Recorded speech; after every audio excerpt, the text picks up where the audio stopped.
las 3 de la tarde, vamos a dar inicio a nuestro segundo conversatorio. En primer lugar, queremos darle la bienvenida a la profesora Sabrina Lamperti y al profesor Rafael García Borda. Ambos nos acompañan desde Argentina. El evento que vamos a desarrollar hoy es fraudes virtuales. Bien, fraudes virtuales. Y vamos a presentar a nuestros expositores del día de hoy.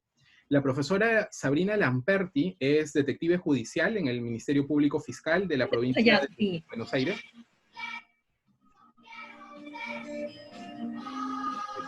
Ahí está. Es además docente de Derecho Informático y de la Diplomatura de Informática Forense en la Universidad del FASTA, en Argentina. El profesor Rafael García Borda es referente de investigaciones digitales en el Departamento Judicial en Quilmes. Es docente de la Universidad Nacional de Quilmes y de la Escuela de la Policía, también en Argentina. El día de hoy ambos van a platicar con nosotros sobre fraudes virtuales. La modalidad, como hemos comentado el día de hoy, va a ser básicamente un conversatorio. Y antes de dar inicio y darle la palabra a la profesora Sabrina Lamperti, quisiera comentarles que el Observatorio Peruano de Cibercriminalidad se encuentra feliz, sinceramente, de estar participando como auspiciadores del diplomado llamado Posgrado Iberoamericano en Cibercrimen, Innovación e Investigaciones Digitales, que está dirigiendo la profesora Daniela Dupuy. Aquellas personas que deseen mayor información sobre este posgrado, encantados nos pueden escribir a hola@cibercrimenperú.com o a nuestras redes sociales y nosotros les compartiremos los enlaces para que ustedes puedan ver esta oportunidad académica. Listo. Dicho esto, vamos a dar inicio. Estimada Sabrina, bienvenida. Rafael, bienvenido. Será un placer escucharlos y aprender el día de hoy de ustedes. Bueno, muchas gracias Ricardo por la invitación que nos has hecho a Rafael y a mí para poder participar en esta jornada, en este conversatorio, en esta iniciativa del Observatorio Peruano de Cibercrimen, así que bueno, felices de estar acá. Y la idea es compartirles un poco nuestra experiencia y por supuesto estar abiertos a preguntas que puedan realizarnos sobre temas de fraudes virtuales. Un poco lo que trabajamos, bueno, Rafael trabaja más lo que es investigaciones de lo que es material de abuso sexual infantil, así que él les va a comentar mucho lo que es la experiencia con las redes sociales, con un poco los cuidados también, todo lo que es el tema de redes sociales que hoy por hoy es bastante abundante, digamos, lo utilizamos cada vez con mayor grado, ¿no?, de interacción. Y bueno, en mi caso también es con este enfoque orientado al fraude, básicamente porque mi trabajo consiste todos los días un poco en eso, ¿no? En navegar y en bucear en búsqueda de estos ciberdelincuentes que están detrás de las pantallas buscando hacernos caer en trampas. Y un poco con ese sentido, quería como comentarles algo que tiene que ver con lo que estamos trabajando, que hoy por hoy, que es el phishing. El phishing que, bueno, se va sofisticando a medida que pasan los años, pero con el tema de la pandemia, la verdad es que adquirió una relevancia notable. Nosotros lo que notamos particularmente en el Departamento Judicial de Mar del Plata, que es en la provincia de Buenos Aires, de la República Argentina, y esto es, digamos, extensivo a otras partes del país que han hecho la misma tarea, digamos, de relevamiento. Lo que se ha notado en este tiempo es un incremento de aproximadamente entre el 400 y el 500% en estas causas. O sea que por ahí el recurso humano sigue siendo el mismo para investigar un volumen que se ha quintuplicado en términos de investigación y que también nos habla de la necesidad de capacitar en ciberseguridad a todas las personas que, digamos, para que no caigan en estas maniobras, ¿no? Eso es fuerte, el tema de la capacitación, porque el tema de víctimas es muy variado. Tenemos víctimas jóvenes, víctimas grandes de edad, o sea, no atraviesa bastante a todos, y entonces acá lo que nos damos cuenta es la importancia de la brecha digital. Bueno, un poco el phishing, para quienes todavía por ahí no saben bien de qué se trata, Es una técnica utilizada por delincuentes informáticos que lo que buscan es obtener información confidencial mediante lo que sería envíos de correos, electrónicos, vía SMS, mensajes multimedia, en los que se hacen pasar por alguna entidad de confianza, algún organismo tal vez estatal, un banco, digamos, lo que sea, con esta finalidad, ¿no?, de obtener esa información confidencial. Entonces, bueno, nosotros vamos a encontrar que el phishing se puede producir tanto mediante lo que sería el uso del correo electrónico, cuando por email nos envían algún link que nos invita que nos dice que tal vez caducó nuestra clave en una determinada entidad bancaria o que se necesita volver a colocar los datos personales por X motivo, nos proporcionan un enlace, nosotros si le damos clic, nos lleva a una página que es idéntica a la original, es similar, digamos, a lo que es el sitio real, pero en realidad ese sitio no es original y está siendo controlado por un atacante, que lo que busca es quedarse con esa información sensible que uno coloca para después utilizarla en distinto tipo de maniobras. En el caso, eso podría ser a través de correo electrónico. Cuando se produce a través de mensajes de texto, pueden ser a través, por ejemplo, de WhatsApp o mensajes en redes sociales o mensajes de comunes, digamos, de celular, de SMS. Justamente se le dice, en vez de phishing, se le dice smishing a esa modalidad. Y después tenemos la tercera, que esta es la que más creció, o la que notamos un crecimiento importante acá en el departamento judicial, como les comentaba, es cuando la captación es a través de una llamada telefónica, que en ese caso se llama phishing, con B corta, y tiene que ver con esto de que la persona que llama se hace pasar por gerente de alguna institución pública, de alguna empresa privada de relevancia, a veces como productor de televisión de algún programa importante. Digamos, utilizan cualquier tipo de excusa con la finalidad de llamarnos la atención y hacernos cometer, digamos, esto de brindarle la información confidencial para obtener los datos.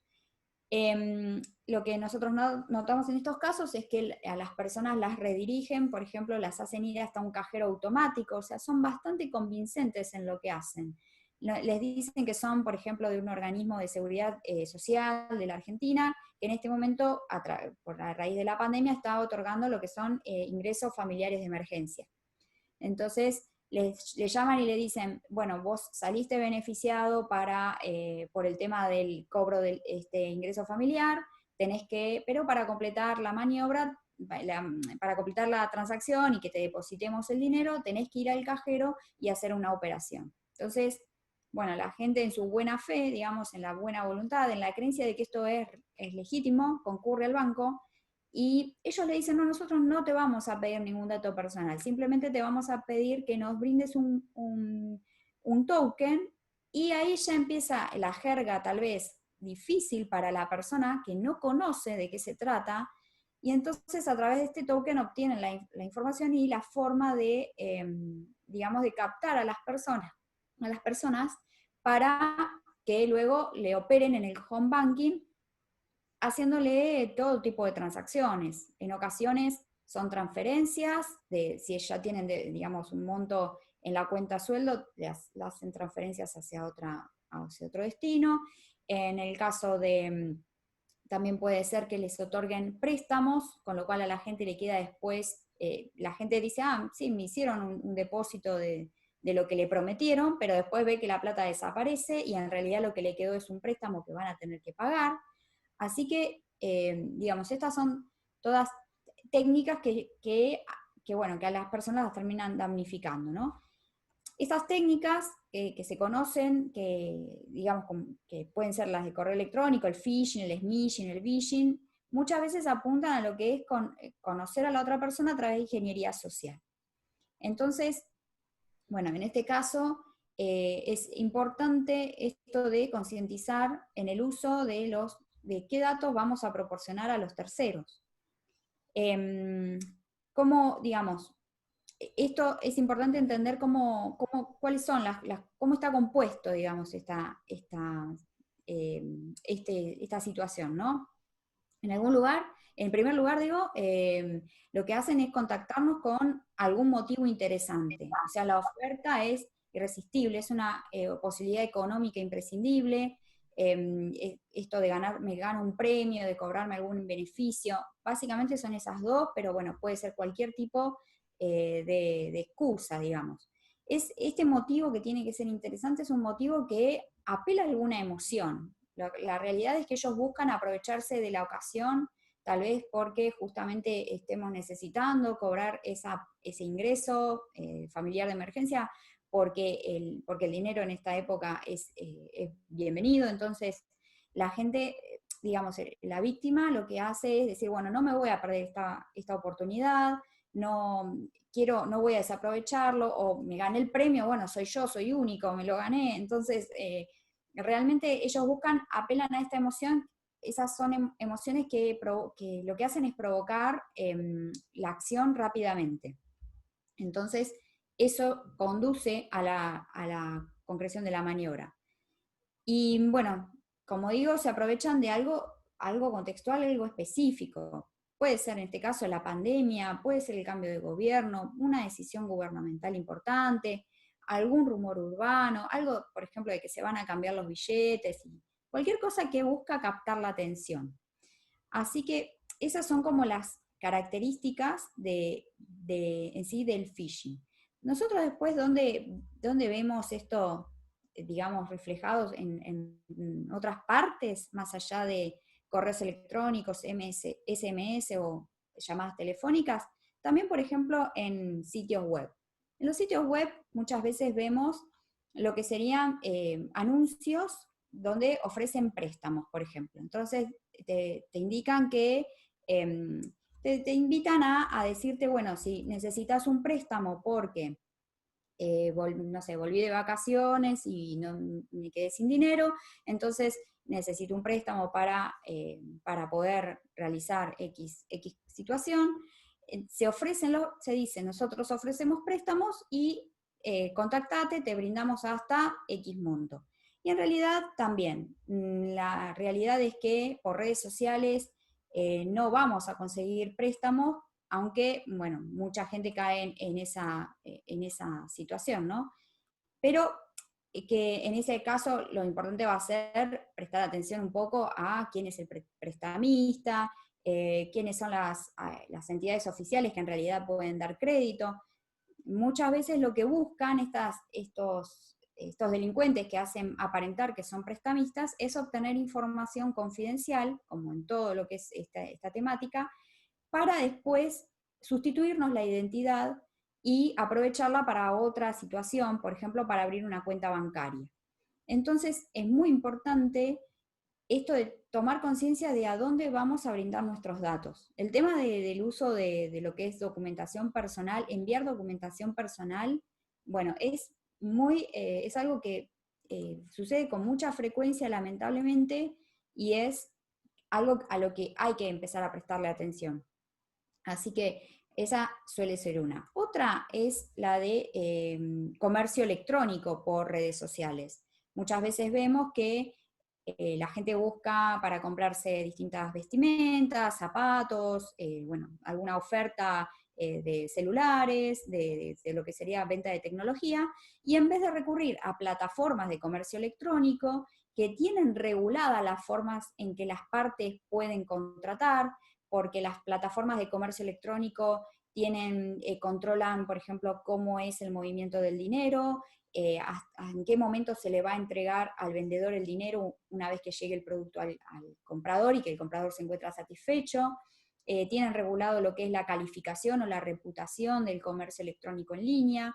Todo esto en las redes sociales no lo vamos a tener, porque la red social tiene otra característica. La red social está para intercambiar información con otras personas, para hacernos amigos, digamos, en este sentido de, en realidad, amigos, conocidos que tal vez trabajen en una misma temática, con los que tenemos algún tema de interés, con quienes, digamos, tenemos algo afín con esas personas.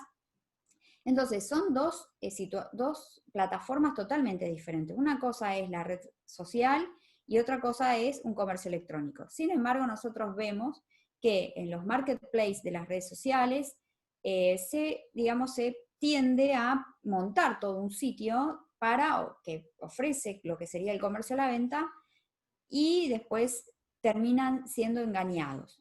Y es importante por ahí en ese aspecto hacer las diferencias con lo que es el incumplimiento contractual, porque el incumplimiento contractual no es estafa.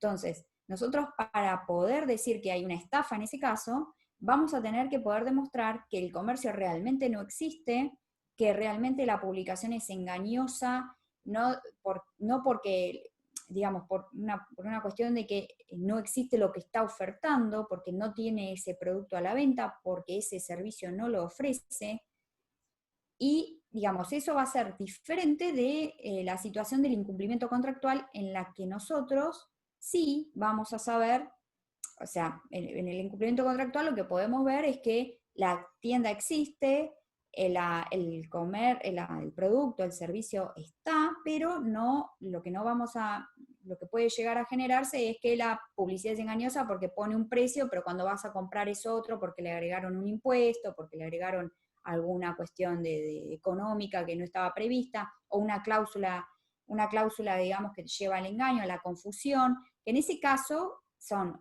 incumplimientos contractuales y son cuestiones que pueden ser abordadas, por ejemplo, desde el área de la defensa del consumidor. Entonces, son dos escenarios que nosotros tenemos que analizar, no solo a la hora de, digamos, de comprar nosotros como consumidores, sino que si en el caso de que somos abogados, poder asesorar a nuestros clientes cuando nos vienen con la problemática y ver si corresponde iniciar una acción judicial en la sede penal o corresponde ir por la vía civil o por la vía administrativa para resolver el conflicto. Entonces, eso, por ejemplo, es algo que nosotros tenemos que tener muy en cuenta con lo que es tiendas online.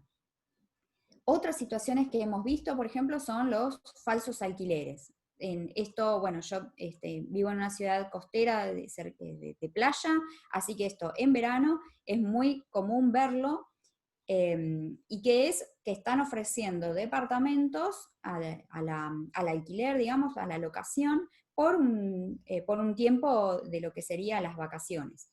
Y bueno, la gente en general hace la transacción, de nuevo, en vez de ir consultar en páginas registradas que tienen, digamos, los anuncios con calificaciones de los usuarios, con esto de la reputación en línea, con los mecanismos de transmisión del dinero asegurados, en vez de ir a esas plataformas que brindan en cierta forma un poco más de seguridad para el consumidor, la gente ingresa en redes sociales. Y en redes sociales encontramos anuncios de compra y venta, de alquiler, pero puede llevarnos al engaño. Entonces, hemos tenido casos en los que hemos detectado que un individuo tenía a la oferta un alquiler, un inmueble que en realidad no era tal, y que lo que estaban procurando era hacer este engaño para obtener dinero, digamos, a costa de la víctima, que cuando llegaba a nuestra ciudad se encontraba con que el departamento o no existía, o si existía no estaba en alquiler. Así que, bueno, eso también por otro lado. Otra que también estamos viendo, que hemos tenido algunos casos, tiene que ver con ofertas de empleo. Lo que es ofertas de empleo, en este caso, lo que también sucede es que buscan captar la atención de las personas para que brinden la información de identificación con el fin después de sustituir la identidad y lograr la obtención digamos, de distintas cuestiones con ese uso de los datos que está brindando la persona. Particularmente, por ejemplo, tuvimos un caso en el que un muchacho, tuvimos nosotros una denuncia, pero hay varias, sé que, digamos, esto se replica por lo menos en Argentina, en la que se ofrece un empleo y se dice que para concretar el empleo hay que enviar los datos personales y el currículum vitae. Digamos, que nos pidan el currículum vitae para un empleo es normal, es habitual. Ahora, que nos pidan la identificación del DNI desde el lado del anverso y el lado del reverso, bueno, esto ya tiene que generar, o nos tiene que llamar la atención, porque el DNI no tenemos por qué exponerlo públicamente a personas que no sabemos quiénes son, que están del otro lado después de todo. Entonces, hemos tenido, por ejemplo, una de las denuncias que una persona envía la documentación, le van indicando cómo seguir, cuándo lo iban a entrevistar, montaron una escena donde a la persona la entrevistan, y en un momento dado le dicen, bueno, nosotros vamos a otorgarte las cuentas de banco como cuenta sueldo, digamos, de la empresa, y te vamos a hacer llegar las tarjetas de crédito y débito. Y en un momento dado le dicen, mira, para obtener la tarjeta de crédito y débito, en realidad nosotros necesitamos que vos concurras a la oficina para retirarlo y firmar. Le hacen ir hasta la oficina del correo, donde la persona retira las tarjetas, y una vez allí, digamos, también en una especie de engaño verbal, le dicen, no, bueno, ahora esto va a pasar al área de contaduría, nosotros te vamos a volver a llamar, y en realidad luego le entraron a la persona un montón de consumos en tarjetas. En realidad se dio cuenta porque empezó a aparecer en organismos crediticios con riesgo alto de económico, y bueno, y esta persona dice, aparecí en estas empresas, dice, y yo no tengo tarjetas de crédito a mi nombre, salvo esta situación que me pasó. Y claro, le habían utilizado la identidad y las tarjetas de crédito, incluso la firma para retirar esas tarjetas, por parte de estas personas, que son las que, los delincuentes estos, que después, bueno, terminaron utilizando su identidad. Así que es muy riesgoso este último aspecto, y requiere de concientización. Realmente es muy, muy importante el tema de hacer conciencia. Yo creo que, bueno, ahora Rafa, sé que va a explicar más las partes de las redes sociales, pero seguramente puede brindar consejos también, y por supuesto que vamos abiertos a preguntas para lo que quieran consultar. Buenísimo, buenísimo. Muchas gracias, Sabrina, por esta primera intervención. De hecho, es bastante interesante. O sea, la idea de este conversatorio era precisamente lo que has hecho, conversar sobre lo que está sucediendo, porque sin duda te comentaré ahora más tarde o después, charlaremos sobre ello, pero en Perú está pasando exactamente lo mismo. Fraudes de este tipo, de esta magnitud, bajo estas modalidades. Y ahora vamos a ir viendo también sobre cómo se encuentra tipificado, por lo menos en nuestro país, y los problemas que se están presentando desde un punto de vista investigativo. Impecable, Sabrina, muchísimas gracias por tu intervención.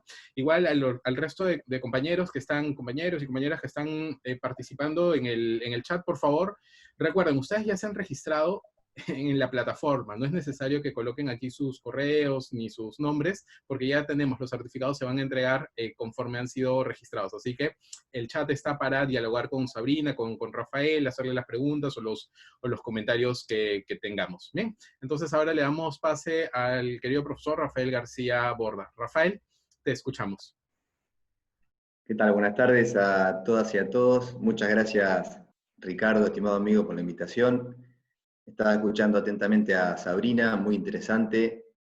Yo voy a compartir un poco redes sociales, un poco la prevención, y también contarles que en época de pandemia, debido al encierro y a la hiperconectividad de los usuarios, se ha profundizado todos los delitos. Todos los delitos se han aumentado de una manera bastante amplia. Entonces, el delincuente quizás no cometía delitos virtuales, hoy ya se está perfeccionando y está comenzando a ser un ciberdelincuente. Ahora voy a compartir una presentación muy cortita para poder mostrarles a ustedes también lo que hablaba Sabri del phishing y las nuevas modalidades, ¿no?, que tenemos. Las nuevas modalidades que ocurrieron a partir de la pandemia. Estas nuevas modalidades donde recibimos en la actualidad denuncias, donde los ciberdelincuentes bajo ese anonimato y perfiles falsos están tomando el control de cuentas, estas cuentas que pueden ver acá y otras también. Y ellos lo hacen, y en muchas ocasiones el ciberdelincuente o atacante se comunica haciéndose pasar por el usuario para pedirle dinero a los contactos o bien para enviar material inapropiado, por lo cual se van configurando distintas conductas delictivas. Puede ser un delito de grooming, o un delito de material de abuso sexual infantil, o un delito de estafa o fraude virtual, ¿no? El phishing, como hablaba hoy mi compañera Sabrina de Argentina, acá les trajo un ejemplo de un teléfono iPhone que fue sustraído. Ustedes miren el enlace donde dice iCloud, en donde la ingeniería se observa en una L que suplanta la I. Y este es el ejemplo que hablaba nuestra compañera recién, ¿no? Cómo el ciberdelincuente utiliza estas técnicas de ingeniería social para poder engañarlos y así, en este caso, obtener las claves de acceso y desbloquear un iPhone. Y así también lo utilizan para poder obtener las claves de un home banking. Otra forma de phishing, ¿no? Acá, para adquirir vehículos, Volkswagen, en donde luego, investigando, nos damos cuenta que es un dominio que está suplantado y una buena ingeniería social para que las personas que están conectadas en sus casas, si quieren cambiar el auto a valores mucho menores de lo de mercado, le toman el usado a un precio más alto y de esa forma empieza a pedir una seña y se va configurando el fraude. Y ahora también me voy a ir un poquito a una aplicación que hoy en día es furor, que es TikTok, que es una red social china, tendencia, donde solamente te solicitan para poder registrarte una cuenta de Facebook, de Instagram, de Twitter, y esa cuenta, acá lo importante es que esa cuenta es pública por defecto. Es decir, que cualquiera puede ver los videos y cualquiera puede enviar mensajes, y de esta forma cualquiera puede entrar a nuestra privacidad. Entonces, se recomienda a los padres, ¿no? Que revisen esta configuración si es utilizado por niños. Y les voy a dar una explicación de cómo tenemos que hacerlo, ¿no? Tenemos que ingresar al icono de los 3 puntitos que se encuentra a la derecha, damos clic, vamos a ajustes y privacidad, luego vamos a privacidad y seguridad, y vamos a colocar que la cuenta es privada. Y también podemos configurar quién te puede enviar mensajes, quién puede ver tus videos, quién puede comentar tus videos. Yo sé que es costoso, ¿no? Que quizás engorroso, pero tomarse un tiempito para poder ir a la configuración y revisar la configuración de todas las redes sociales que utilicemos, y vamos a tener un menor porcentaje de ser atacados por los ciberdelincuentes. También tiene la aplicación la posibilidad de la desintoxicación digital, es decir, evitar que nos envíen material inapropiado y también controlar el tiempo de pantalla que el niño o la niña se encuentre cuando esté conectado. Otra de las cuestiones que no va tanto para el fraude, pero sí es importante, siempre en todas las charlas lo menciono, son estos símbolos. Ustedes ven estos símbolos que son los que utilizan los delincuentes sexuales para identificarse, atacar y atacar, ¿no? Todos ellos tienen una idea similar, que es algo grande que envuelve algo pequeño, y el pequeño, ¿no?, es la niña o el niño. Entonces, están atentos a esto, ¿no?, si vemos, porque son los signos que se identifican los delincuentes sexuales. También vamos a hablar un poquito de Zoom, ¿no?, la aplicación del momento, donde toda la mayoría de nosotros, nuestros hijos, tienen clases por intermedio de Zoom, o mismo pasó en Argentina, que realizaban un curso de ciberfraude y salió en el diario que fueron hackeados con imágenes de material inapropiado. Bueno, ¿cómo hacemos para prevenir estas cuestiones? ¿Qué es lo que tenemos que hacer en el caso de Zoom? Ustedes saben, en el colegio, cuando los chicos van a la escuela, la profesora toca el timbre, entra al aula, cierra la puerta y no ingresa más nadie. Bueno, acá en lo virtual, en el Zoom, es igual, pero virtual. Una vez que están todos los alumnos que la docente o el docente tiene identificados, nosotros tenemos que bloquear el aula virtual, de manera que no ingrese ningún desconocido que pueda llegar a atacarnos de una manera inapropiada. También es importante el control del anfitrión en el tema de del Zoom y como también habilitar la sala de espera. Son algunos consejos que debemos tener presentes. Pero bueno, entonces, ¿cómo protegernos para evitar ser víctimas de estos delitos de phishing y no ser víctimas de una estafa, ¿no? Por lo menos tener estos cuidados. Contraseñas robustas. Es fundamental que aquellas que sean fácil de recordar, pero difícil de adivinar, ¿no? En lo posible, combinando caracteres entre mayúsculas, minúsculas, letras, números y algunos caracteres especiales. Las contraseñas, recuerden que no deben tener nombres personales, fecha de cumpleaños, nombre de un hijo, de una pareja, de una mascota, porque esas son fácilmente se pueden obtener y por ahí sería una vulnerabilidad en donde el ciberdelincuente puede ingresar. También cambiarlas regularmente es una buena práctica, como es importante no repetirlas en distintas plataformas. Es decir, si yo utilizo una contraseña en Facebook, no tengo que utilizar la misma contraseña en Instagram y tampoco en Twitter. Vamos a ver que nos puedan ingresar por ese lado. Recuerden que en el año 2019 Facebook admitió que millones de contraseñas de las cuentas de sus usuarios de Instagram estaban almacenadas en sus sistemas en un formato de lectura que era vulnerable a ataques. O sea, todas estas contraseñas que son 1234, 13456, nombre de la esposa y la fecha de nacimiento, etc. Otra cuestión muy importante a tener en cuenta para protegernos es el doble factor de autenticación o verificación de 2 pasos. Esto añade una capa de seguridad adicional al requerir, además de la contraseña, un código aleatorio. La mayoría de las plataformas que nosotros utilizamos y que ustedes utilizan admiten la verificación de 2 pasos. Después les voy a mostrar cómo hacer una verificación de WhatsApp y luego es muy similar para el resto de las plataformas.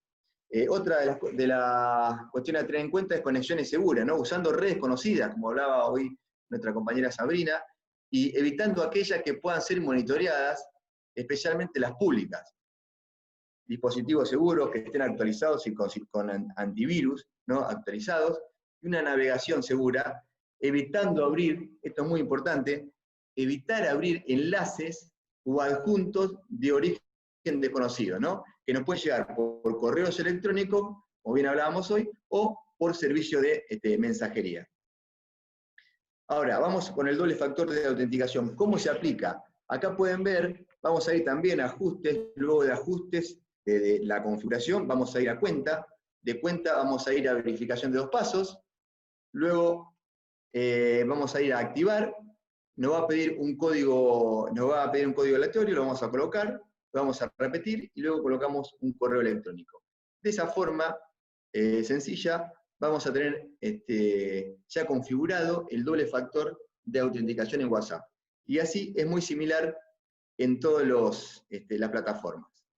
Entonces, otra de las cuestiones también para tener en cuenta para los padres, ¿no? Y madres es aplicar controles parentales, ¿no? Para los niños, niñas y adolescentes, y también para poder evitar ciberataques o un ataque de un ciberdelincuente sexual. No publicar, como decía hoy la compañera también, información personal como teléfono, dirección, fecha de nacimiento. Recuerden que las personas que conozco por internet son desconocidas en la vida real, no son amigos. Y esto es muy importante porque no sé cuántos amigos tenemos que realmente conocemos en la vida real, y ese puede ser una puerta en donde nos pueden llegar a entrar. Recuerdo también que 6 de cada 10 chicos ya hablaron con desconocidos y un 30% fueron víctimas de esos delitos. Es muy importante entonces el diálogo con nuestros hijos y nuestras hijas, y también en caso de ser víctima de un delito, lo que tenemos que hacer es no tenemos que reportarlo, ni escracharlo, ni denunciarlo, sino hacer la denuncia en la fiscalía que corresponda en Perú, para que las autoridades puedan avanzar. Hoy tenemos herramientas para poder llegar a descubrir quién fue el ciberdelincuente. En caso de Facebook, lo que tenemos que tener en cuenta siempre es preservar la dirección de URL, el que se encuentra ahí marcado con amarillo, en la barra superior. Esa es la dirección que nosotros nos va a permitir luego avanzar en cuanto a la investigación, ¿no? Tanto de estafas como de delitos sexuales. Y en el caso de Instagram, tenemos que tener en cuenta el nombre de usuario. Eso es lo que tenemos que reportar. Bueno, muchas gracias. Es corta la exposición, pero quedamos dispuestos a todo tipo de preguntas que ustedes nos puedan hacer. Y bueno, gracias Ricardo por esta invitación, ¿no? Bien, muchas gracias, estimado Rafael. Ahora te vamos a hacer algunas preguntas, así que tanto a ti como para Sabrina. Así que vamos a guardarlas estas hacia el final de la exposición. Bien, yo les voy a comentar qué es lo que está sucediendo en el Perú. Vamos a reflexionar un poco sobre algo de estadística. Y les quiero comentar un poco qué es lo que estamos haciendo en el Observatorio Peruano de Cibercriminalidad. En el observatorio, lo que estamos haciendo es solicitando, requiriendo y sistematizando información para conocer cómo está evolucionando o cómo está avanzando el cibercrimen en nuestro país. Entonces, la data que les voy a presentar sobre fraude informático está relacionado a esto. Esto es una compilación que hemos hecho del año 2015 al año 2020 solo en delitos, solo en fraude informático. Bien, esto, la fuente de información es el Sistema de Apoyo al Trabajo Fiscal, el SIAT, del Ministerio Público. Y lo que vamos a ver, o lo que estamos viendo, sinceramente, son cifras bastante alarmantes. ¿Por qué? Porque vamos a ver que en el año 2015 solo tuvimos 49 casos, esto es 49 denuncias por fraude informático. De ellas, 19 terminaron en el archivo. Se archivaron los casos, no avanzaron los casos. Ese año, en el 2015, se consiguieron 2 sentencias por fraude informático. 2016, como ven, aumentó las cifras, pasamos de 49 a 189. Solo conseguimos una sentencia condenatoria y 63 archivos. En el año 2017, esto no solamente aumentó, sino prácticamente se triplicó, de 189 a 778 casos. Y los archivos también se triplicaron, 182 archivos. Sé que nos están viendo personas que no necesariamente son abogados. Un archivo significa que la fiscalía dice, aquí yo no encuentro delito, o de repente, aquí yo no he podido conseguir individualizar a quién es la persona que cometió el delito, y por lo tanto voy a tener que archivarlo. Conseguimos 2 sentencias condenatorias en el año 2017. Hasta allí vamos, en 3 años, 5 sentencias condenatorias por fraude informático. ¿Qué pasó en el 2018? Se duplicó, 1.489 casos de denuncias de fraude informático, 397 archivos y una sola sentencia condenatoria. El año 2019, esto es antes del 2020, antes de la pandemia, esto nuevamente se duplicó. Estamos hablando de ya 3.039 casos reportados por fraude informático, 1.103 archivos, esto es, el 30% de los casos fueron archivados, no se pasó a la siguiente etapa y solo obtuvimos 3 sentencias condenatorias. Ojo, estas son cifras a nivel nacional. O sea, 3 sentencias en el Perú durante el año 2019 por fraude informático. Y en lo que va del año 2010, en lo que va del año 2020, ya vamos 935 casos, 161 archivos y 0 sentencias. Si esto lo procesamos, si analizamos las cifras en bruto, vamos a encontrar que entre el año 2015 y el año 2020 hemos registrado 6.474 casos de fraude informático, lo que nos han venido a comentar el día de hoy Rafael y la profesora Lamperti, Sabrina. 6.474 casos han sido denunciados. De allí hemos tenido 1.925 archivos.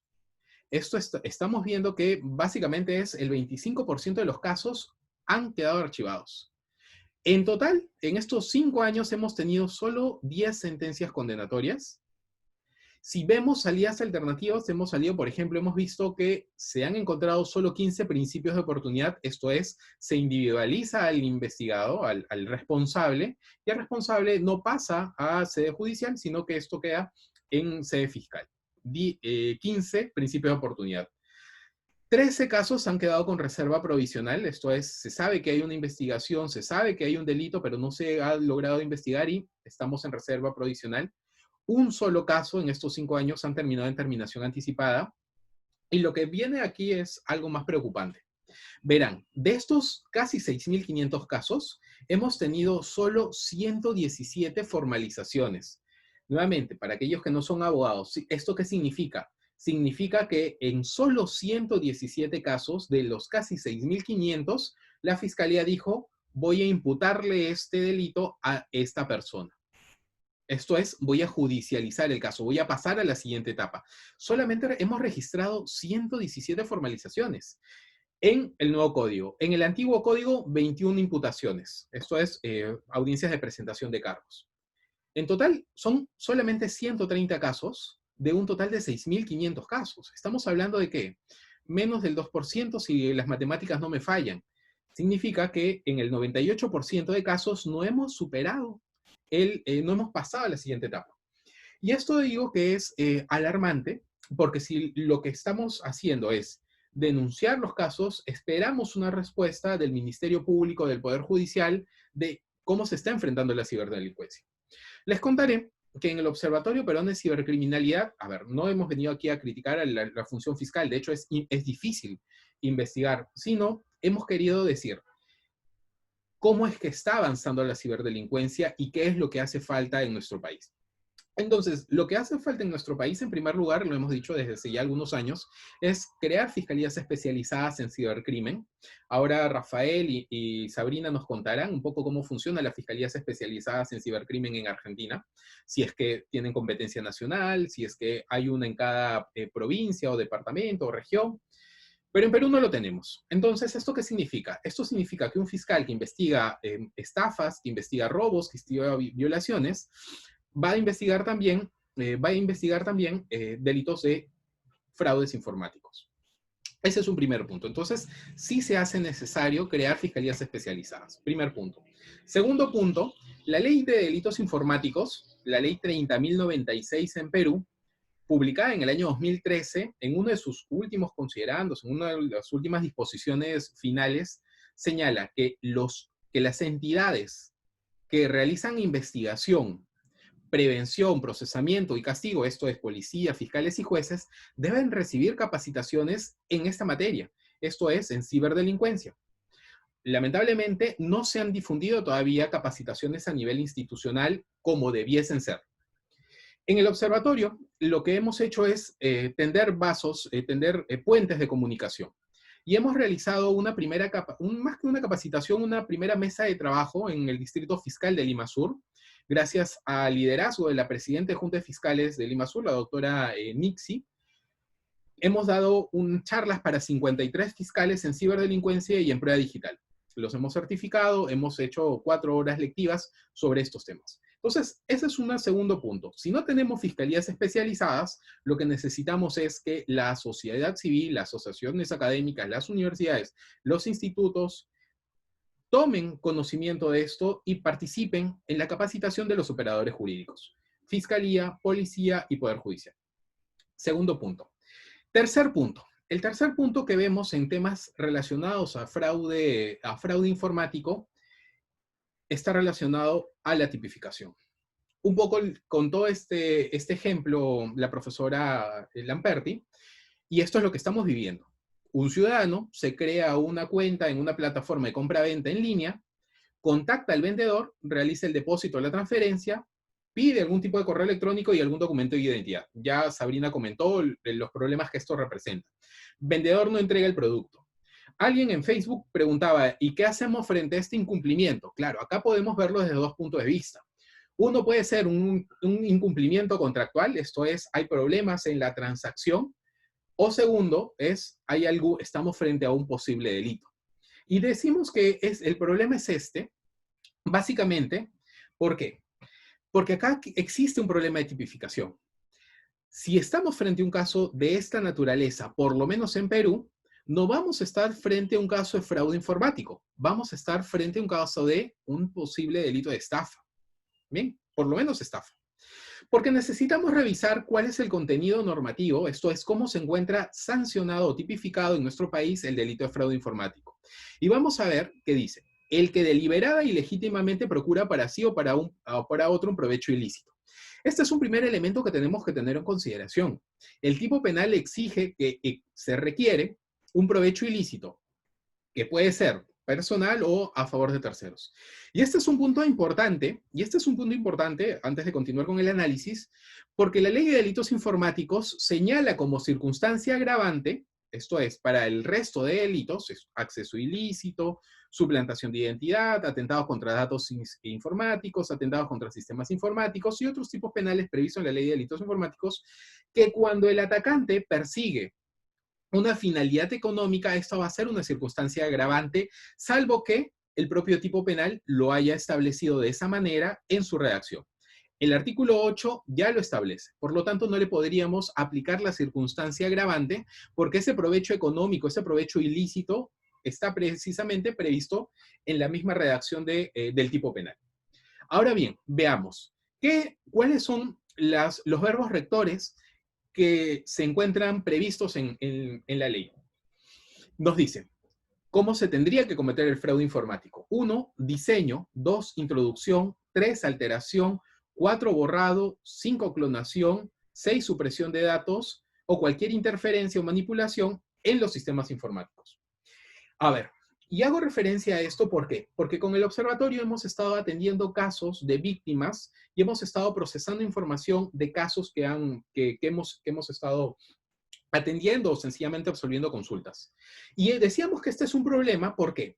Porque en el ejemplo que colocábamos, hola usuario, deposítame el dinero y te envío el producto, la mercancía, la fiscalía por defecto, ya que de repente el abogado o de repente la víctima ha denunciado fraude informático, abre investigación bajo el artículo 8 de la Ley de Delitos Informáticos. Sin embargo, vamos a ver que esa conducta descrita no se subsume en estas modalidades que hemos visto.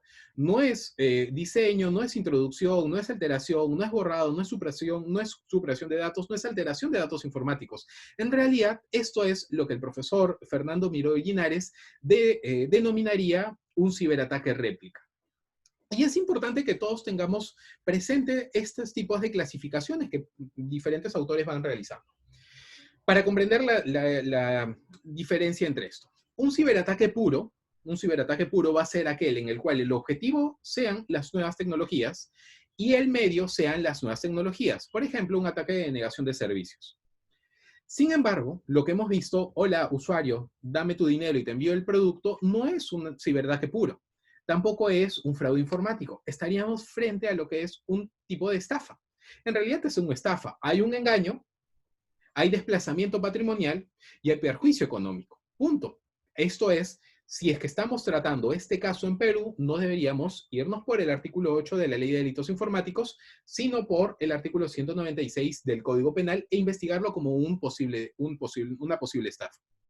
Sí, claro, existe un entorno digital que es necesario conocer, sí, pero eso no significa que cualquier tipo de acción que sea cometida bajo entornos digitales, vamos a tener que investigarlo bajo la Ley de Delitos Informáticos.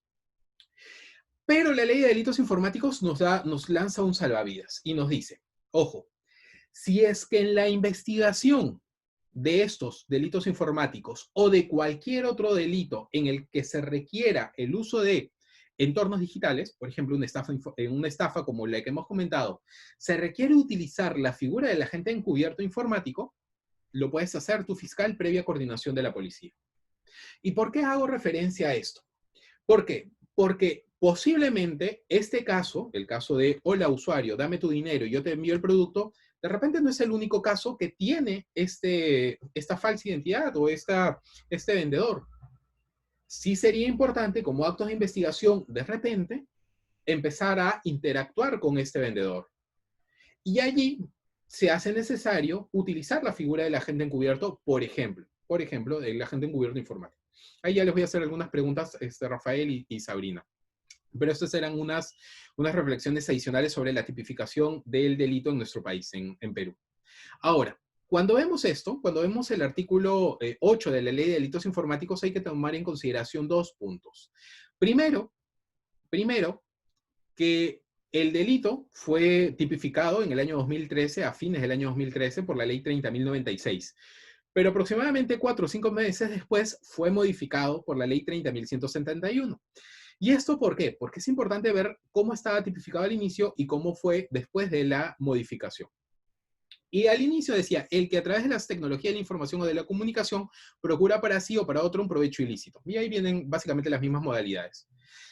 Se señaló, porque se hicieron algunas críticas y se presentaron 5 o 6 proyectos de ley de reforma de la ley de delitos informáticos y se modificó.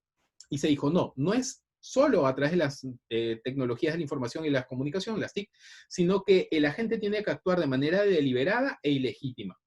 Esto un poco también para tratar de diferenciarlo de otros tipos de modalidades delictivas o conductas que no necesariamente son penalmente relevantes. Entonces ese es un punto.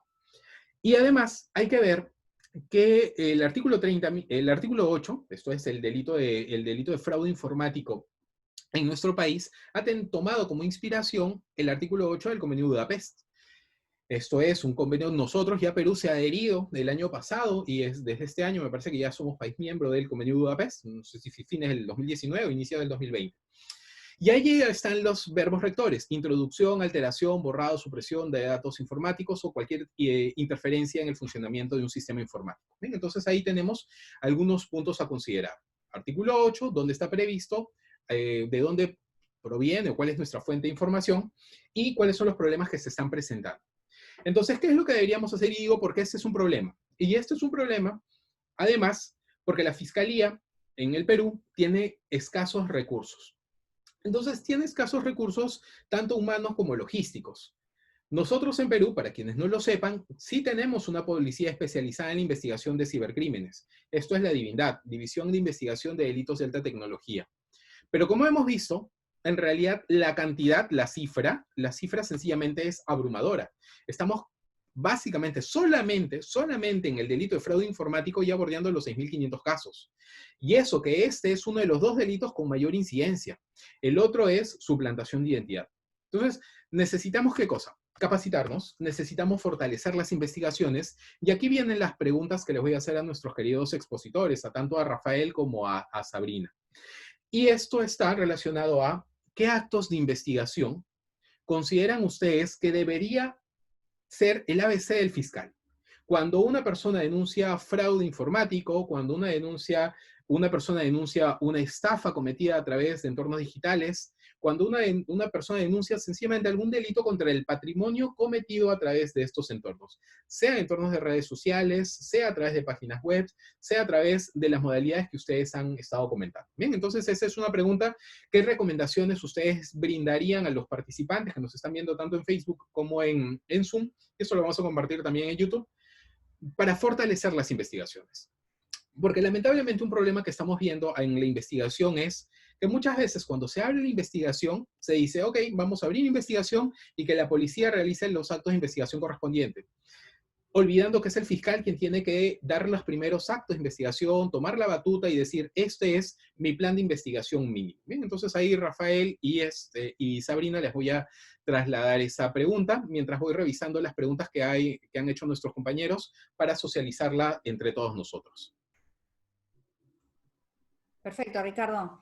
Primero, hacerte una devolución con respecto a la estadística que estabas mostrando, que me pareció muy interesante, porque si bien en Argentina no hay estadísticas oficiales, más allá de que han salido algunos reportes de determinados años donde el Ministerio de Justicia hizo un relevamiento bastante parcial, pero bueno, hizo un relevamiento de la situación en Argentina, no existe oficialmente una estadística de este tipo de delitos en Argentina.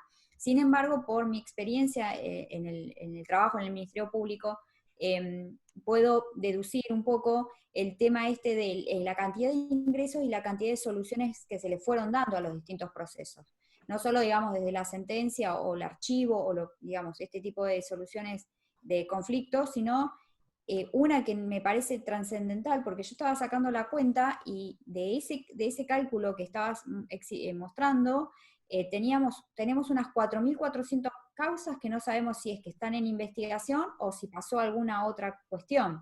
Nosotros, por ejemplo, detectamos un montón un montón de causas que ingresan a nuestra localidad que no terminan en nuestra localidad, sino que se declina la competencia en otra, ¿no? Porque esta es una característica también esencial que tenemos que entender del cibercrimen, de este fenómeno, que es transnacional, o sea, no se limita a donde estamos viviendo.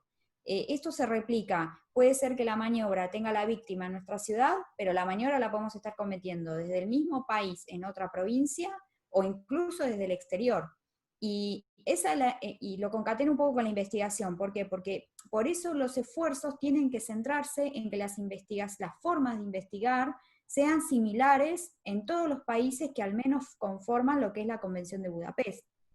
Es esencial ese tema, porque si nosotros investigamos de una forma y luego esto se declina la competencia y va a otra provincia, o supongamos por un mecanismo de Red 24/7 o de Interpol termina en otro estado, además de que la conducta penal tiene que estar regulada por una cuestión de doble incriminación, que es un aspecto característico, ¿no?, de estos procesos, también tenemos que tener previsto que la investigación sea similar.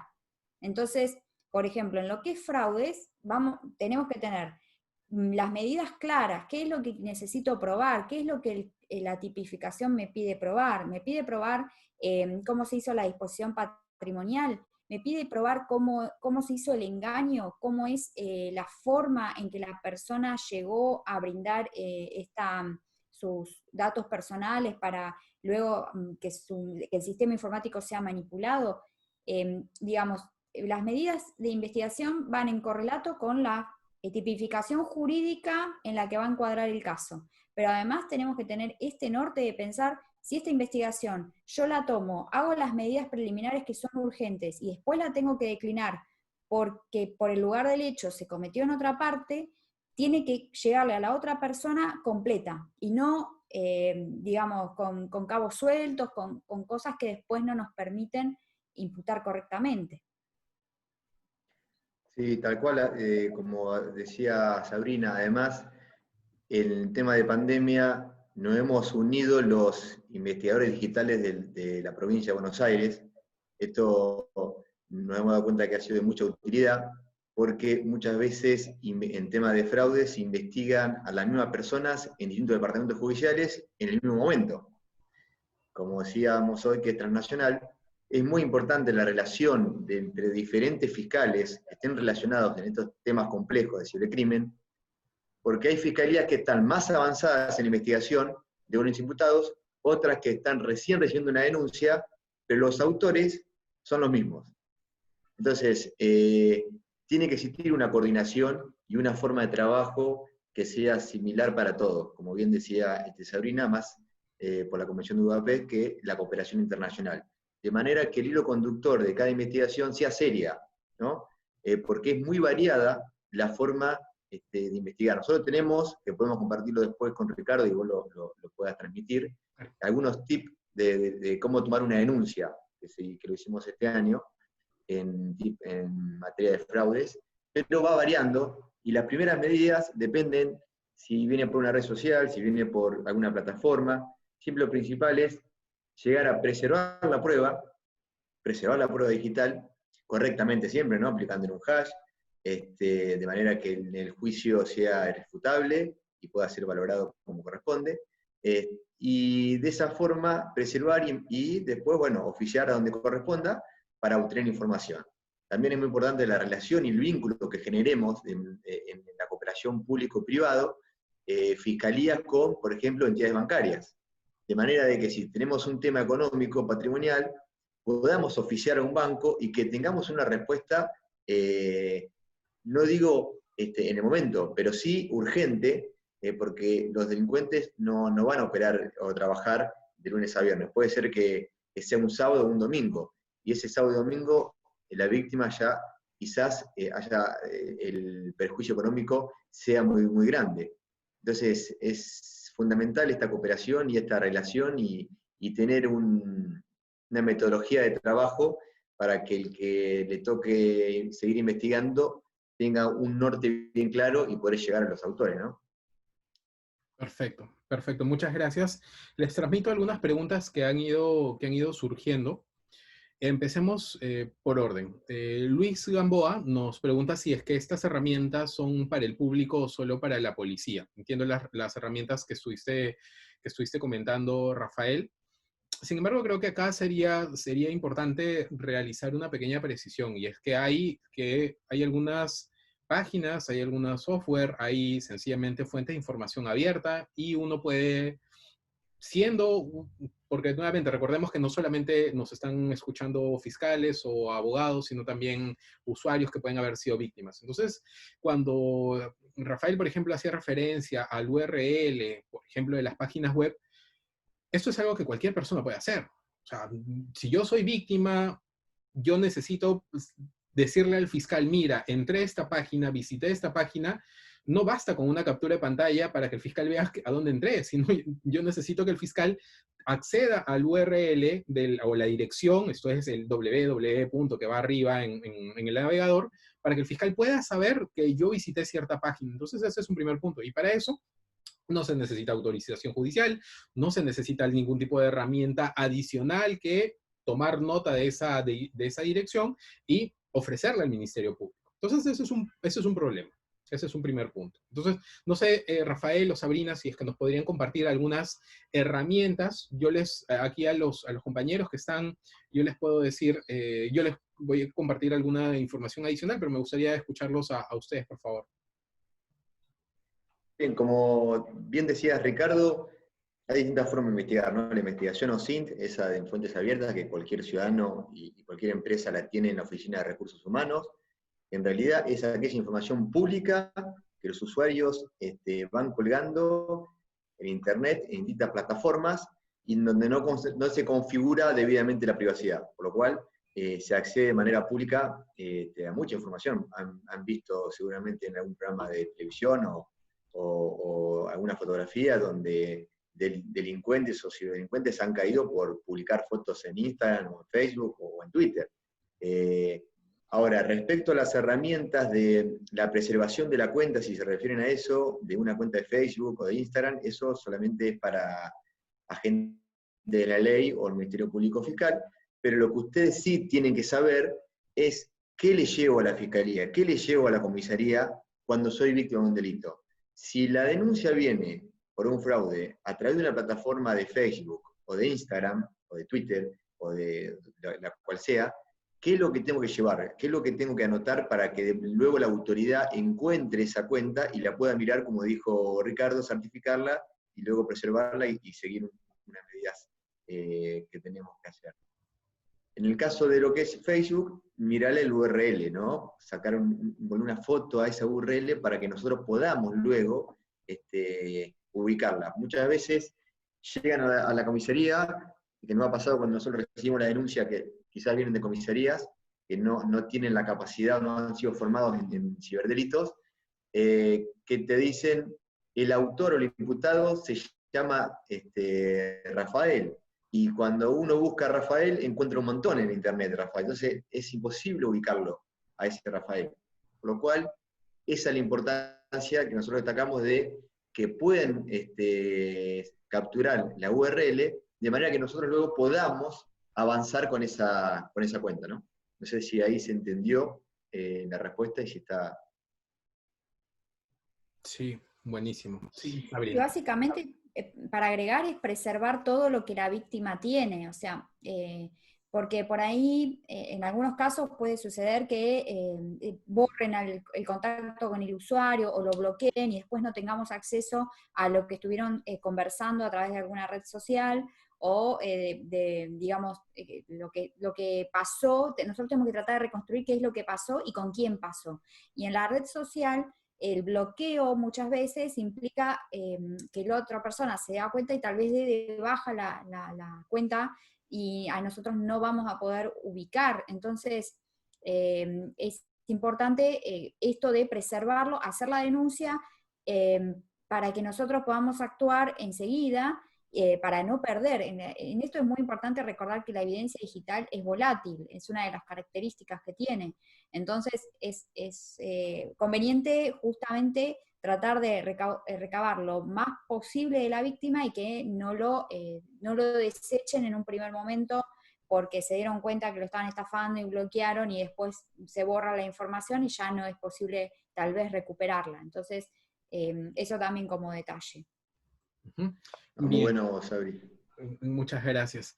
Elsa nos comenta y nos pregunta, ¿y qué podría hacer el denunciante, por ejemplo, si en Perú, entendemos que es el contexto local, no se individualiza el que realizó el fraude y se investiga a los que resulten responsables? Apelar, investigar particularmente. A ver, aquí hay un tema. Y es que generalmente cuando somos víctimas de algún tipo de estos fraudes, no necesariamente vamos a conocer y saber quién es nuestro atacante. De repente puede tener un nombre, puede llamarse Ricardo Elías, pero no necesariamente es Ricardo Elías. Quizás sea un fraude o quizás sea una estafa con una suplantación de identidad adicional. Entonces, es muy probable que inicialmente no sepamos la identidad de estas personas. Entonces, una pequeña recomendación que yo haría sería realizar una indagación adicional al Ministerio Público. Por lo menos si estamos en Perú, ya que no tenemos fiscalías especializadas en cibercrimen, tendríamos que tratar de ayudar al esclarecimiento del hecho. No solamente decir, ok, presento mi denuncia y que la fiscalía lo investigue. No tenemos, lamentablemente, los recursos humanos y logísticos suficientes como para esperar que ese resultado venga así solo. Buscar algún tipo de asesoría, por eso les decía, en el Observatorio Peruano de Cibercriminalidad estamos ayudando a las víctimas precisamente a orientarlas, a darles algunas recomendaciones, a colaborar con las fiscalías para el esclarecimiento de los hechos. Bien, entonces ese es un punto. Y si eres fiscal y no tienes claro finalmente qué es lo que ha pasado, pero sabes que es un caso complejo, a ver, no inicies una investigación con un caso simple, porque acá tenemos plazos distintos para los casos simples, casos complejos y los casos de crimen organizado. Entonces, por ahí va a ser necesario de repente que justifiques y motives por qué tendrías que investigar o dar un inicio a una investigación con un caso complejo. Yo creo que en esos casos, que son casos de ciberdelincuencia, válidamente, dada la cantidad de actos de investigación y la necesidad de pericias y de cooperación que se tiene que realizar, válidamente, por lo menos en nuestra legislación, permitiría abrir una investigación bajo estos cánones de investigación. A ver, Carlos nos hace una pregunta para ustedes. Debido a la pandemia, se han incrementado las operaciones en forma individual, de forma virtual. Si muchas veces se ocultan identidades, ¿cuál sería la forma correcta para poder identificar o individualizar al presunto autor? Va de la mano de lo anterior, sin embargo, en su experiencia, ¿de qué manera tendríamos que hacer? Tendría que, por ejemplo, redactarse oficios a las plataformas digitales, tendría que de repente, como recomendación, quizás la víctima deba de llevar su soporte, digamos, físico, su computadora, su celular, para tratar de ahí extraer algo de información. ¿Qué tendría que hacer la víctima para ayudar a la individualización del posible autor? Bueno, como dijo bien, aumentaron, porque en realidad, desde el punto de vista criminológico, quiero destacar esto que decía recién en la pregunta, la pandemia, el confinamiento y las adicciones propician y aumentan el delito. El confinamiento, porque al estar encerrado, todos acceden más a las redes, ¿no? A cualquier red social o plataforma, etc. Y en cuanto a las adicciones, que genera adicción, pero no solamente adicción de nuestros hijos o hijas, sino también del ciberdelincuente. Ahora, ¿cómo ayudo a identificar al autor del hecho? Bueno, es ir a la fiscalía referente o a la policía, en caso de Perú, especializada, y aportarle toda la prueba necesaria, y ahí se le van a dar los mecanismos a seguir de acuerdo al hecho concreto, ¿no? Porque se esconden bajo distintas plataformas. Hay muchas distintas maneras de investigar, depende cuál sea el caso que estamos investigando, ¿no? Pero lo importante es ir a noticiarse, denunciar, y luego nosotros, o en su caso en la comisaría, le irán a indicar cuál es el mecanismo y cómo tienen que hacer ustedes para ayudar en su caso a llegar al autor del hecho. La figura del agente revelador, el agente encubierto, es una figura sumamente importante que hoy hablaba Ricardo, que es fundamental, nosotros hemos hablado en el grupo, muchas veces para llegar, ¿no?, a los autores.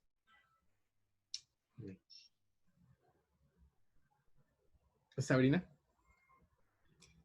Sí, en realidad para sumar un poco a lo que dice Rafa, es tener en cuenta qué tipo de investigación es la que tenemos, con qué datos contamos. Cuanto mayor sean los datos, mayor va a ser la posibilidad que tenemos de rastrear a una persona, y así todo, con muy pocos datos, las podemos ubicar. El tema es, más que, va a depender mucho del caso concreto, pero también de la experiencia del investigador, del manejo de ciertas herramientas, de conocer cómo hacer una investigación digital eficaz, digamos, pero es muy del caso y va a depender mucho de los datos con los que tenemos.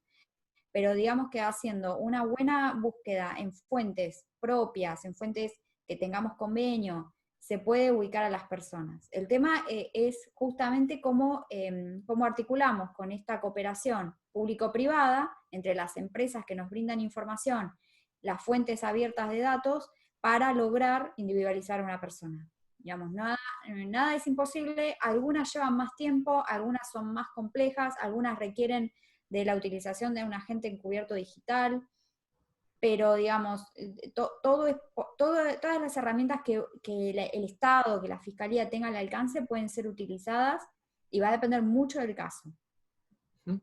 Gracias, gracias Sabrina. Para los interesados, les comentaré que el día de mañana la Corte de Crimen Organizado está organizando un evento en el cual nos han tenido la deferencia de invitarme para charlar sobre agenda encubierto digital. Así que mañana vamos a estar en el canal de Facebook y de YouTube de la Corte de Crimen Organizado, de la sala especializada en la cátedra de los jueves. Ahí vamos a compartir algo de jurisprudencia y algo de algunos aportes adicionales sobre agenda encubierto informático. Ay, gracias, Sabrina. Disculpen el cherry, pero tenía que anunciar el evento. Ahora, está bien, es un tema para sumar. a ver, algunas preguntas adicionales. Tenemos unos minutos más, sin abusar del tiempo de ustedes, por favor. Nos dicen, por ejemplo, si en el fraude la persona abrió desde un link, ¿es fraude o ciberataque?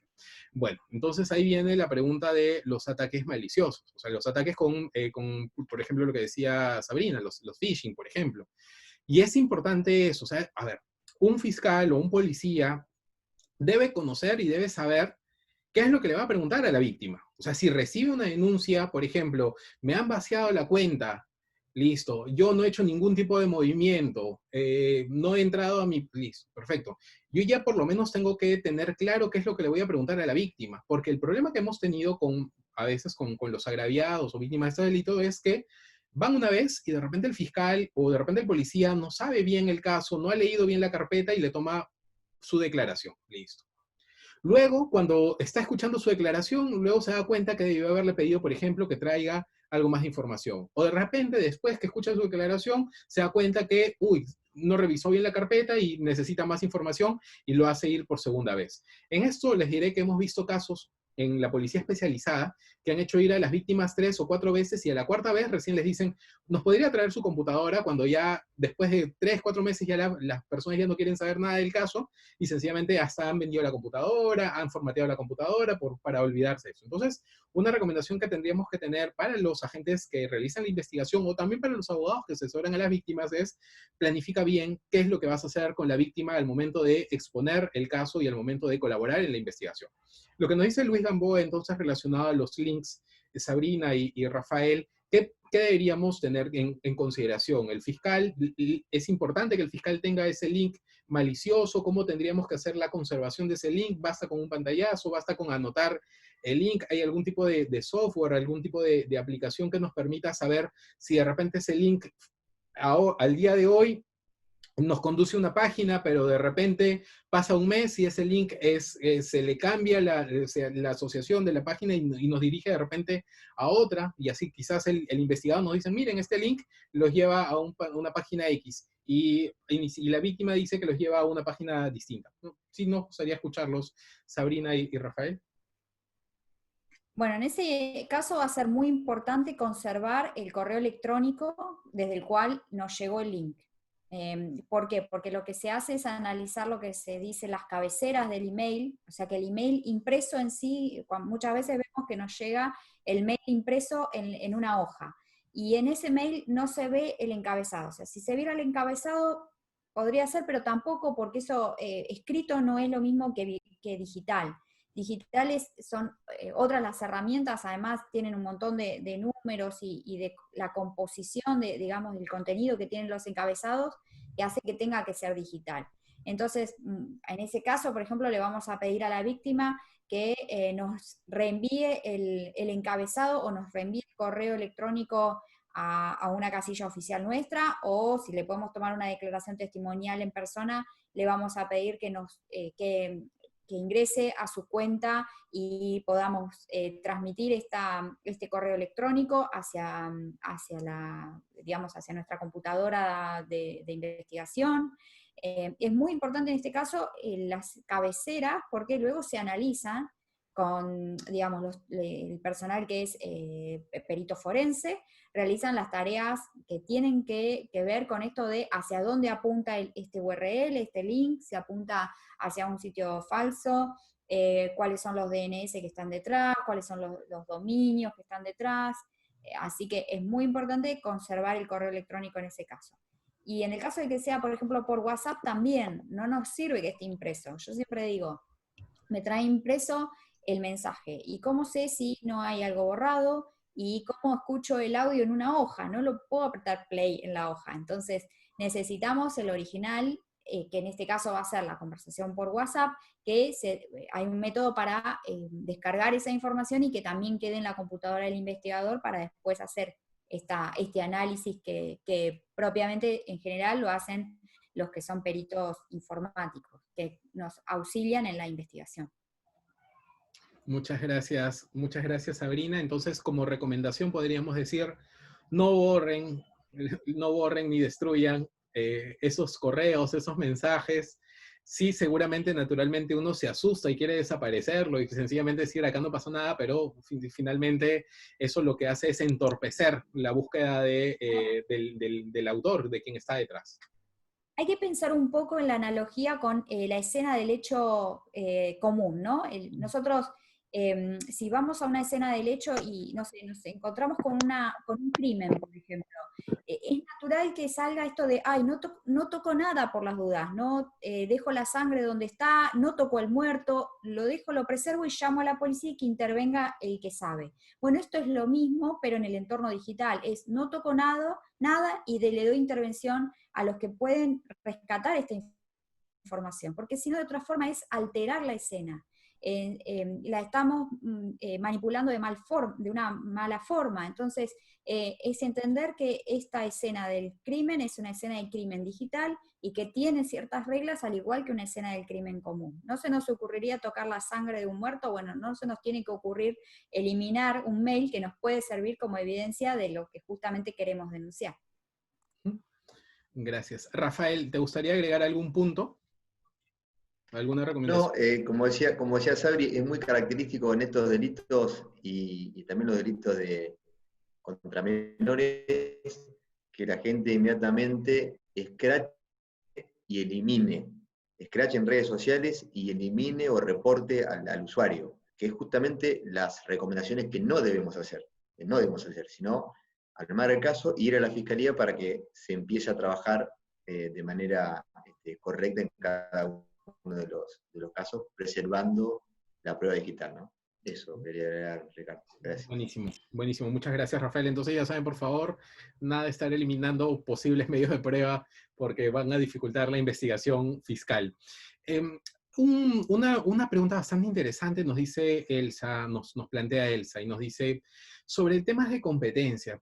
Entendemos que está hablando sobre el lugar, quién es el fiscal o el juez competente para investigar o procesar este tipo de delitos. Y les contaré que en la experiencia, cuando una víctima denuncia, por ejemplo, he sido víctima de suplantación, he sido víctima de fraude, los fiscales, por lo menos aquí en la experiencia que hemos tenido, cuando uno se entrevista con ellos antes de abrir investigación, siquiera dicen, ¿y cómo saben qué pasó en este distrito? ¿Y cómo saben qué pasó en esta ciudad? ¿Tienen alguna prueba para saber que yo soy el que está llamado a investigar?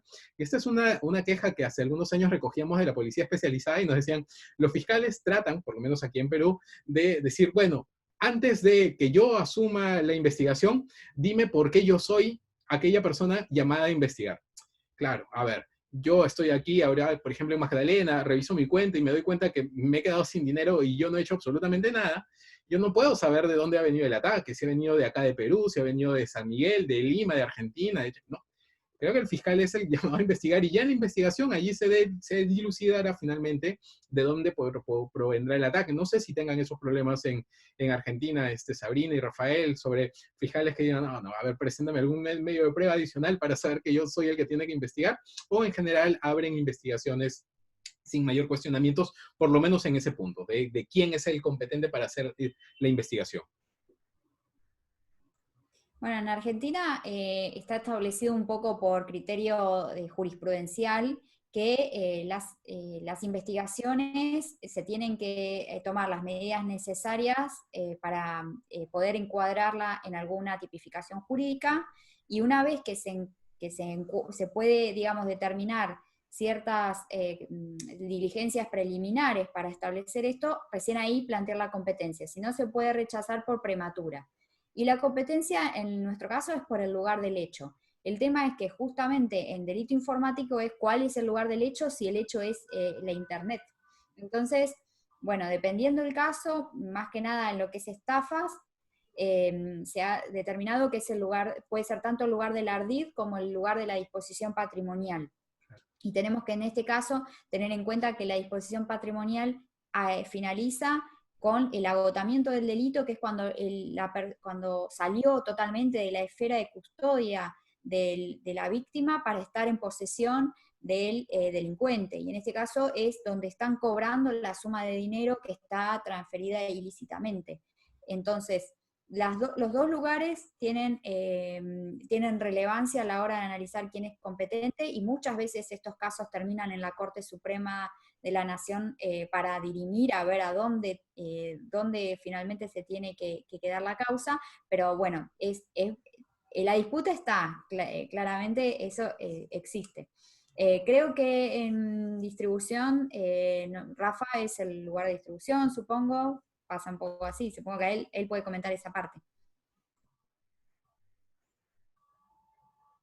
Sí, no, tal cual como decía Sabri, acá lo que es en provincia de Buenos Aires, que esto creo que le había preguntado al principio Ricardo, hay una fiscalía especializada por departamento judicial en lo que es delitos conexos a trata de personas, grooming y material de abuso sexual infantil, pero no de fraude. Es decir, cuando hay un delito de esta característica, generalmente sí nos vienen a consultar a la Fiscalía Especializada porque estamos con el tratamiento tecnológico en delitos de esta característica. Pero generalmente lo toma el fiscal de turno, que por turno corresponda. Bien. Muchas gracias. Un buen amigo, el profesor Raldi Choc, nos pregunta desde Facebook, nos dice, ¿cómo diferenciar un delito informático de un delito común? ¿Cómo saber si un hecho realizado por Internet es un delito informático? A ver, básicamente, el problema que se ha generado aquí en Perú es que tenemos una ley especial, que es la Ley de Delitos Informáticos, que básicamente regula fraudes informáticos, acceso ilícito, atentados contra sistemas informáticos, atentados contra datos informáticos, child grooming, esto es proposiciones para niños, niñas menores y adolescentes con propósitos sexuales. Y el problema que hemos tenido es que, porque se llama Ley de Delitos Informáticos, a veces uno cree que esos son todos los delitos informáticos, en realidad, ciberdelitos que existen, y no es así. Entonces, respondiendo un poco allí, Raldi, si bien nuestra ley se titula Ley de Delitos Informáticos, en realidad los delitos cometidos a través de entornos digitales atraviesan toda nuestra legislación y nuestro Código Penal.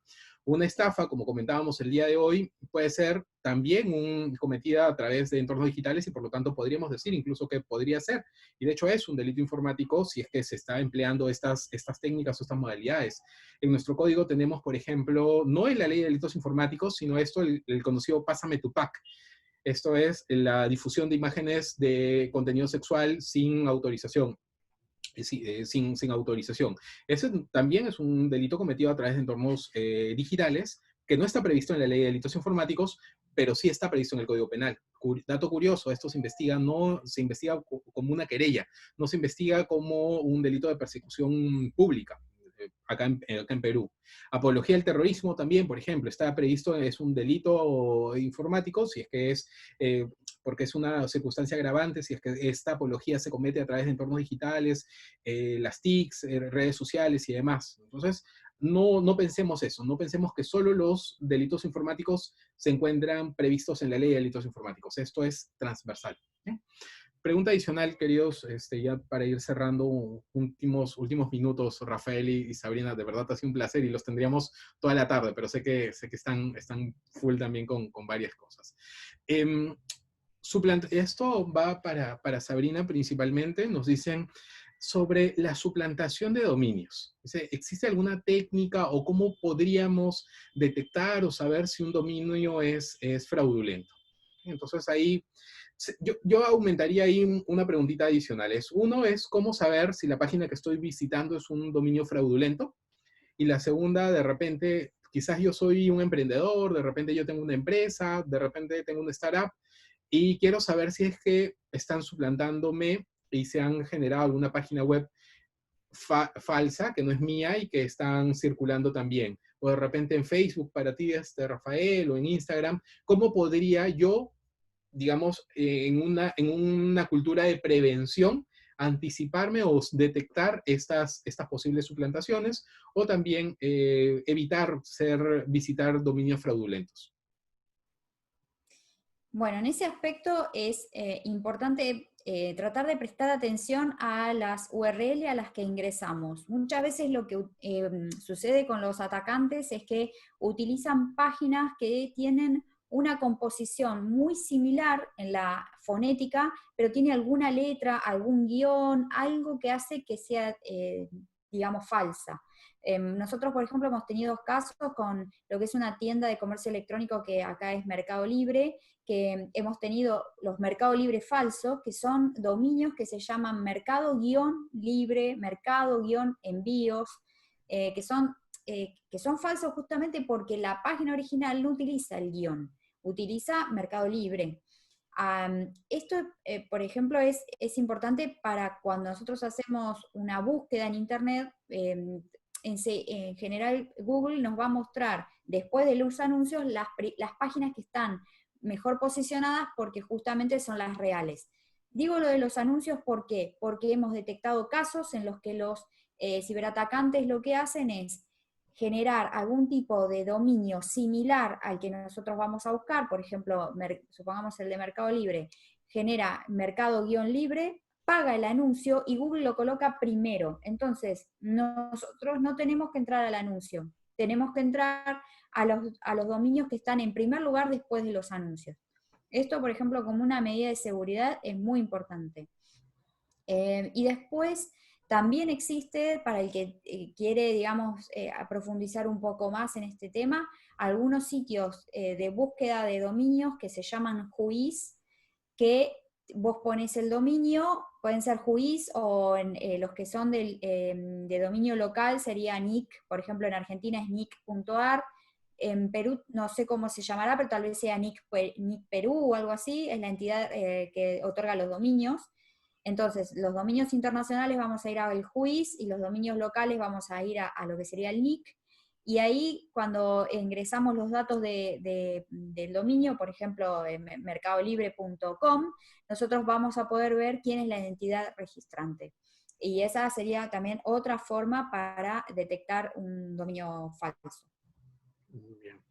Muchas gracias, Sabrina. Antes de darle el paso a Rafael, de repente en el chat nos puedes colocar las páginas que nos recomiendas, el Whois, sí, creo que es el Whois.net, sí. Pero el otro, el local, como para tenerlo también como parte de una herramienta de investigación. Rafael.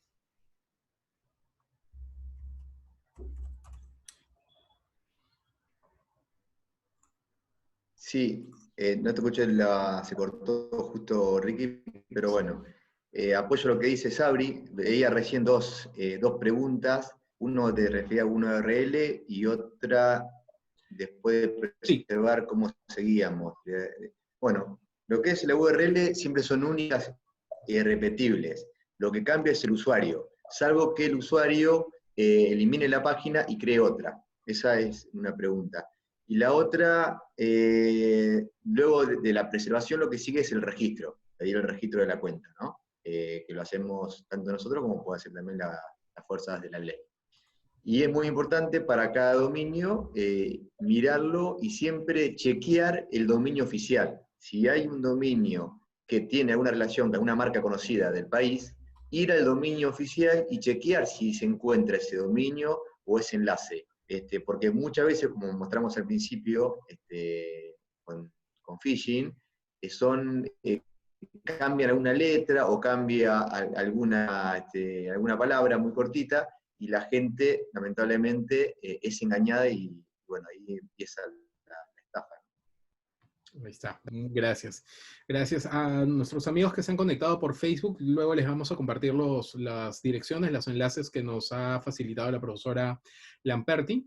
Ahí Sabrina, ahí lo tuve que copiar porque lo habías puesto en mensaje para sala de espera. Ahí está, ya está posteado para que lo tengamos ahí anotado. El profesor, querido y súper distinguido magistrado Juan Carlos Checli nos acompaña el día de hoy, un gran amigo y sin duda un excelente magistrado de aquí de las Cortes peruanas. Nos comenta un caso y nos dice, y esto de hecho, esto es algo que nos tiene que llamar la atención, un fraude, típico fraude bancario al interior de una entidad financiera, se realizan 3 retiros en medio de la madrugada, el titular denuncia, la fiscalía y la policía no pueden solucionar esto, y la persona, el usuario, la víctima, dice, oye, si yo voy a llevar esto a los medios de comunicación, inmediatamente el banco, la entidad financiera, firma un acuerdo de confidencialidad y se produce la devolución.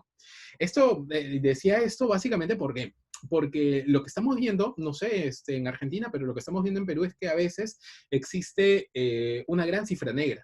Esto es, entidades financieras, yo soy víctima de repente y prefiero, digamos, celebrar algún tipo de acuerdo con la entidad financiera, me devuelven los 100 soles, 500 soles, 1000 soles, 5000 soles, y así la entidad financiera no se expone a compartir la información al Ministerio Público, a la policía, para conocer su sistema de seguridad o de repente los puntos de vulnerabilidad y evitar cualquier tipo de investigación. Y me parece que esto es algo que por lo menos deberíamos ponerlo en el foco de la discusión en algunos eventos. O sea, la responsabilidad de las empresas y las entidades financieras, y dicen, prefiero pagarte a ti, víctima, que abrir esto a la fiscalía.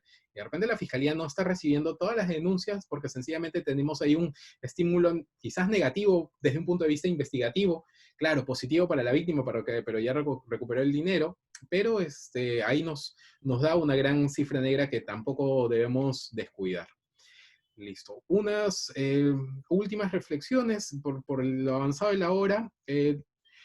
Robert nos pregunta, luego de preservar la cuenta de Facebook, ¿qué trámite correspondería? Ahí yo les voy dando el pase a ustedes, discúlpenme, para ir cerrando esto, con de repente algunas recomendaciones adicionales que quieran brindar o algunas palabras adicionales. Aquellas personas que se han registrado para este conversatorio, les vamos a enviar a sus correos electrónicos el manual que desarrollamos, se llama Manual de Evidencia Digital, que en Abarroli se desarrolló hacia el año 2017 o 2018, donde hay una serie de recomendaciones sobre el abordaje de la evidencia digital. Esto fue desarrollado por el profesor Martín Nessi de Argentina, y aquí en Perú se coordinó esto con 2 policías y 2 representantes del Ministerio Público, quienes validaron algunos, de hecho, los procedimientos que se siguieron como recomendaciones. Ahí se los vamos a compartir para aquellas personas que están registradas en el evento para que tengan este material adicional. Sabrina y Rafael, sus últimas recomendaciones, de repente quieran invitarnos a algún curso que estén brindando, algunas páginas, alguna reflexión final antes de ir cerrando el evento.